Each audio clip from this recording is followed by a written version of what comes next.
New information on last week's deadly Manus Island riots has forced Immigration Minister Scott Morrison into an embarrassing backdown.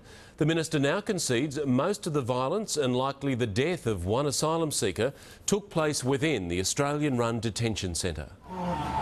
In the hours soon after Manus Island's violence, Scott Morrison took the 62 injured and 1 dead asylum seeker to task. To take themselves outside the centre and place themselves at great risk. They had absconded, gone outside the safety of that facility. Even the fatal injury was sustained outside the centre. Now this. New advice to the minister suggesting the majority of the violence took place within the perimeter of the centre.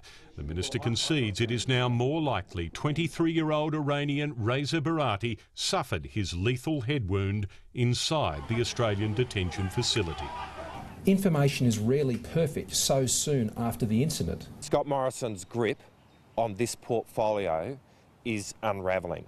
The Greens want Scott Morrison sacked. Inside the detention centre, where people were under the direct duty of care of the Prime Minister and Scott Morrison, Reza Barati was murdered. The Prime Minister's view is utterly different. As Australian and Papua New Guinean inquiries deal with the riot details, Tony Abbott applauds his minister for not being a wimp, his word, and for stopping the boats. Absolutely sterling job. It's a difficult job, but it's a sterling one. It's anything but sterling, according to this New York Times article, which quotes the UN Human Rights Office describing Australia's asylum system as a cruel, degrading violation of international law.